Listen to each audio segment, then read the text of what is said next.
Hey there, I want you to listen for just a minute. Stop being afraid of change. That was something that I had to recently learn on my own through some struggles, as I mentioned before in my previous video, and it wasn't really easy, but there was hope throughout the whole thing. Ad Astra per Aspera. That is a motto that I want to go with this year because I feel like it'll help me get through all the change and keep motivated as I continue moving forward this year. With that in mind, I want to share a story with you about overcoming the fear of change and recognizing the opportunities for personal growth. You see, I like to find parallels in the natural world and in animals for our struggles that we have in our lives, and one in particular really struck me, and that is the story of the Luna moth. Hello, I'm the Dusk Cerberus, and this is my new dominion, a realm between the edge of twilight and the darkness of night. I like to tell stories through my art based on experiences from my life, and take inspiration from books and movies and games that I play here on this channel. Now, at the beginning of the video, I told you that I want you to stop being afraid of change, but that is an incredibly difficult thing to tell someone to do, and it's a difficult thing to accomplish. There are so many factors that go into the fear we experience as people in this life, and I'm not going to tell you that it's going to be an easy thing, to get over it, or, just be brave and overcome the fear, rise above it, and all those inspiring things that people tell you sometimes, because I don't think it really works that way. At least not for me, and maybe not for you either. Oftentimes, we are afraid of change because we are comfortable in the situation that we are in right now.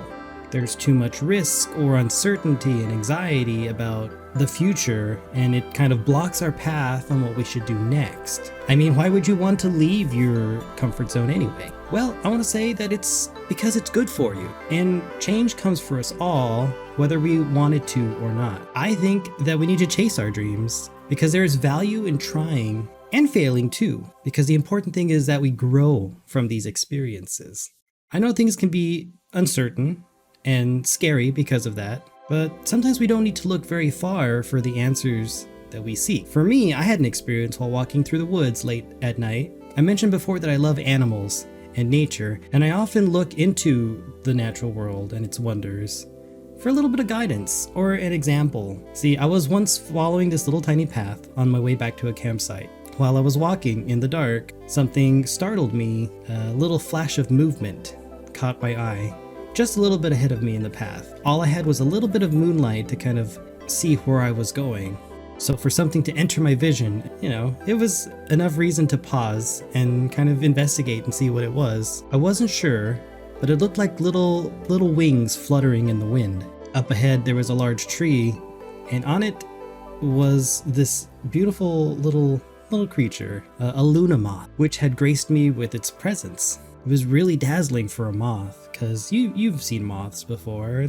They're everywhere, and they're different than butterflies. They're not as beautiful, vibrant, and unique. Most moths are very, very small, very tiny, with little wings that have sort of like a fuzzy or powdery texture, and they come in pretty, you could say, boring colors, browns, grays. They look like that because they use those colors to kind of blend into their environment and hide from predators. Not the Luna moth though. The Luna moth is unique. It has a lime green color to it, and it has these dazzling large wings that can range between 3 and 5 inches. When I saw that in the woods, it's so big. It's a moth, but it's giant. And there it was, sitting on a trunk of a tree, resting as it was passing by.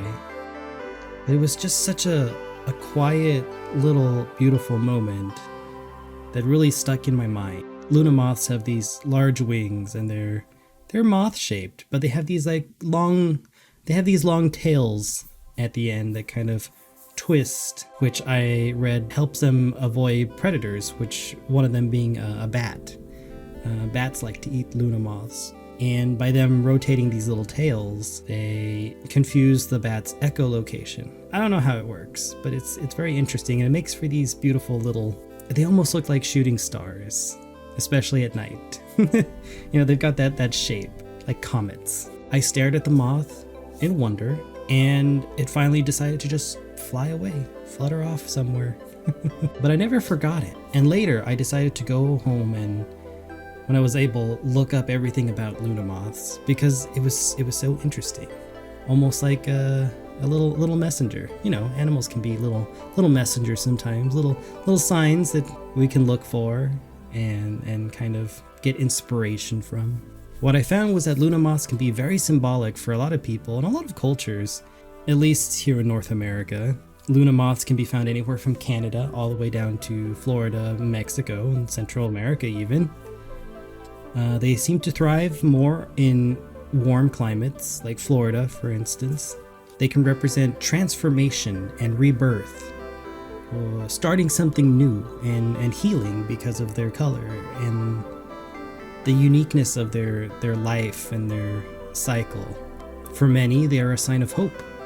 And to see one in the wild is a rare, special thing because their lives are incredibly short.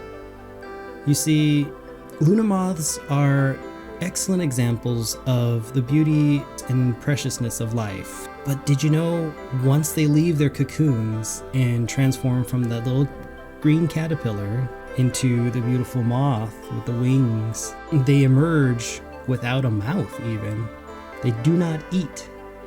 And they only live for about 7, maybe even 10 days once they transform and take flight. Without a way to sustain themselves and continue to feed, they just waste away. And yes, that can be very sad, but there's a lesson there too, because they forego everything. They have a singular purpose, which they fly, they chase after. That leaves a lasting impression on the world, and it grows and becomes more. And that relates to the story that I've been trying to tell you, this idea of not being afraid of change. Because without change, how are we ever going to know what we could become? I just find the Luna moth to be fascinating, and why I decided to paint this noble creature for today's video, for this story. You see, I know what it's like to be in a little safe cocoon of comfort and stability and safety. I was in a place where I didn't want change. I didn't want any sort of transformation to happen because I thought things were good. Was I originally happy? Kinda, to a degree. I was comfortable.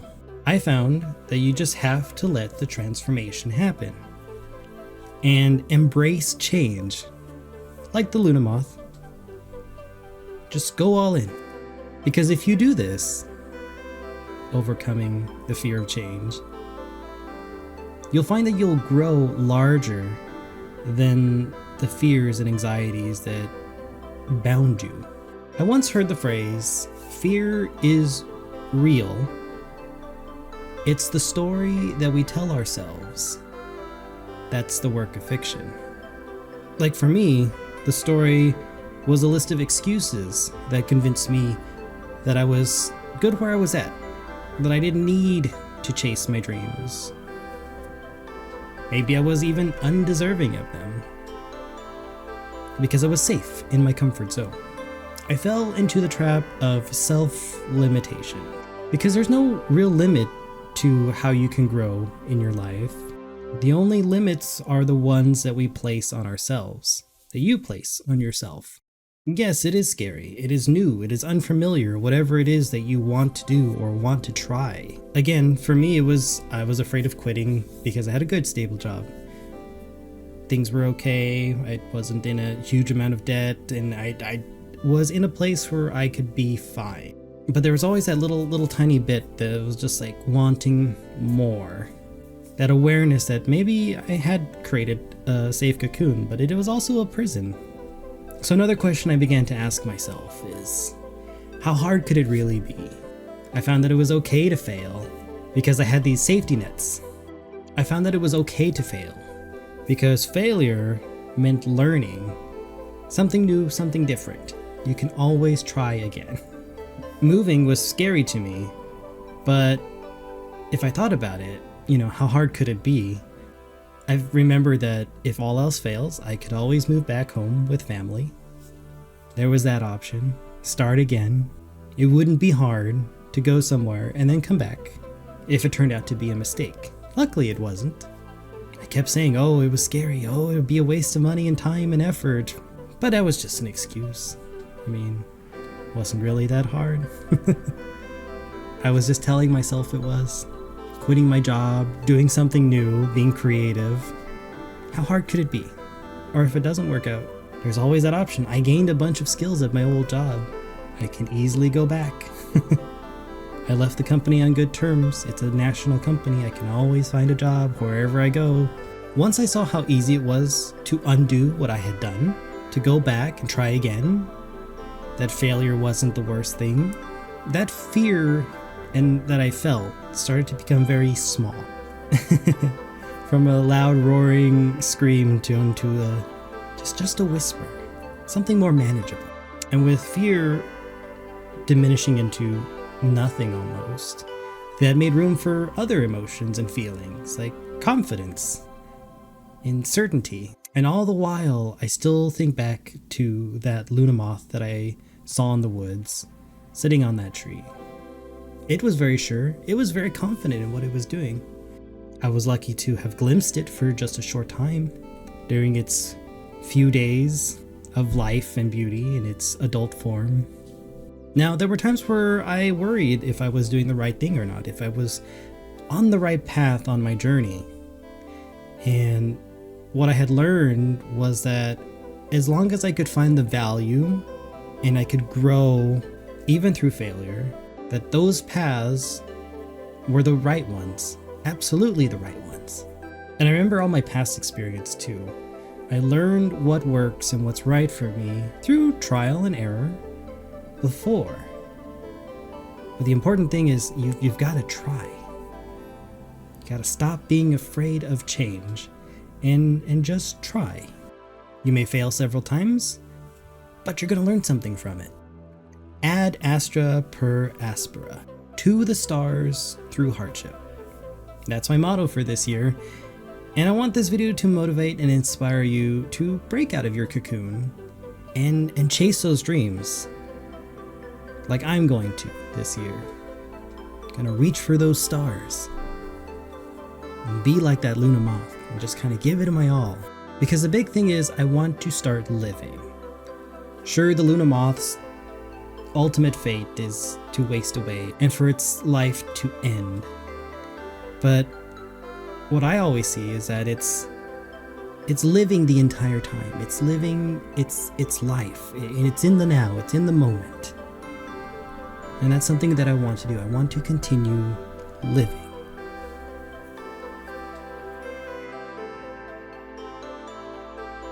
Because being in my safe little cocoon, my little shell, that's not living. It's just being there. Life is short and beautiful, and change comes for us anyway. So don't be afraid. Go out and try. Now, if this video resonated with you in some way, consider checking out my designs. I have a shop, and right now the Luna moth is on there. I'm going to release more designs as I go along throughout this year and have this little journey, which I hope you all will join me for. The links are in the description below. Also consider liking and subscribing to my channel because I'm going to do more of this stuff. I don't know. That lets me know if you want to see more videos like this, if you want me to create more art, more designs, more things, and to share more stories, which is something that I have always enjoyed, is to talk and share stories. I also stream on Twitch every Wednesday and Thursday at 10 a.m. Mostly, usually, about. If you want to hang out for those live streams too, because I play a lot of games and I love anything with a good story. Dragon Age, The Witcher 3. I do a variety of games. So if you want to hang out in those live streams, be sure to follow me on there too. And I want to thank you for watching. I'll see you in the next story.